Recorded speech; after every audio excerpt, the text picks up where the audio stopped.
Hello YouTube, it's KeyExe here, and I am bringing you some software that I was making prior to going indie dev. I'm currently making a game called Twilight Requiem, but I wanted to showcase to you guys this program I was writing in C# where it's a front-end emulator for PCSX2. The whole goal was to create a PS3-Style interface where a user would be able to select their games just like on a PS3 console, but all customized PSX, and they would be able to jailbreak and customize this UI in any way that they wanted. They'd have their favorite music. The whole goal was to make a mini console with this. Please enjoy the recording of the software. I don't want to redo it, but the microphone did not work very well. Anyway, if you guys want to check out the game that I'm making, Twilight Requiem, the links will be in the description. Picture Kingdom Hearts 2 meets Elden Ring. That's what we're going for. We're about 5 months in. Thank you so much, guys. Enjoy the video. This is the project.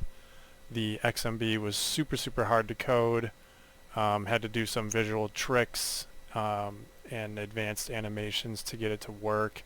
Took absolutely hours. I spent a full day just coding the XMB. I don't even know C# that well. I have limited game experience programming with it. But we were able to not only get a PS4 controller working with DS4 Windows, we were able to code an XMB, launch into PCSX2, and have a custom ISO running. So let's get right into this. Let's just show you guys where the project's at right now. Super impressed with how far I've gotten in the few days. So here it is booting up with the little custom logo, custom wave. We're using Sony assets, but all rights belong to Sony. As you can see there, the little warning like a PS3. We load right into the XMB. We get the controller icon telling us our controller's connected. Pretty awesome. Eventually we're going to be implementing all these different features into it, just like I've done on mobile side, except it'll be much easier with C# on PC. So right here we got our launch disk icon for the final mix with a custom background. ChatGPT does wonders. There's no way I could do any of this art.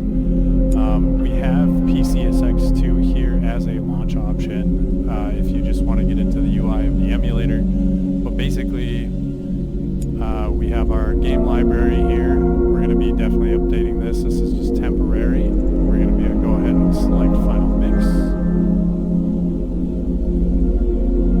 This is just a passion project.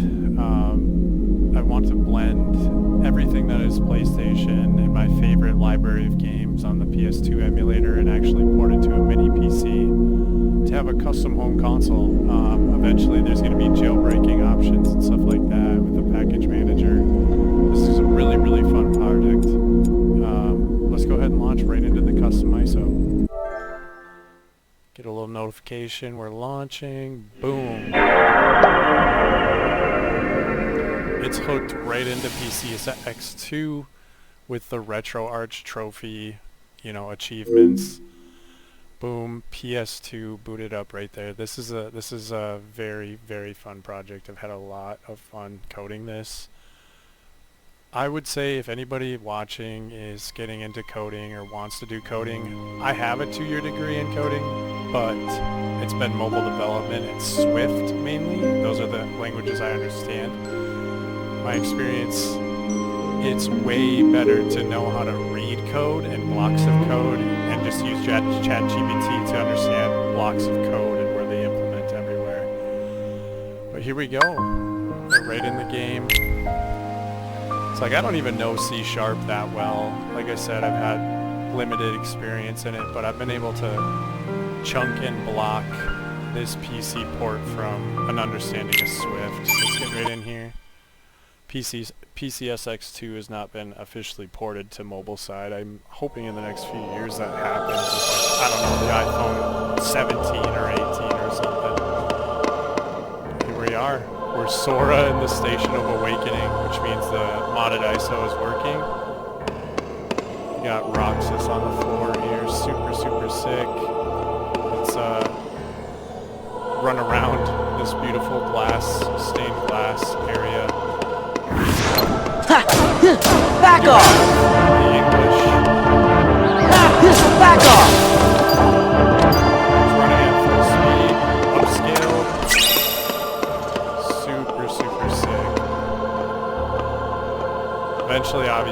own setup and have more games. But let me know what you guys think of this project. So let's go ahead and escape back to our XSPSX, exit without saving. Now we got to figure out a way to close this window here. Maybe in my launching I could have it be a hidden window or something like that, but we launched right into it. Like if we go to a game that we don't have, I don't have either of these. Get invalid game path. But definitely let me know what you guys think of this project. It's been a dream project of mine. Super, super basic right now, but super, super clean. It's been key, everybody. Like, comment, share, subscribe. Let me know. Emulation is super, super fun.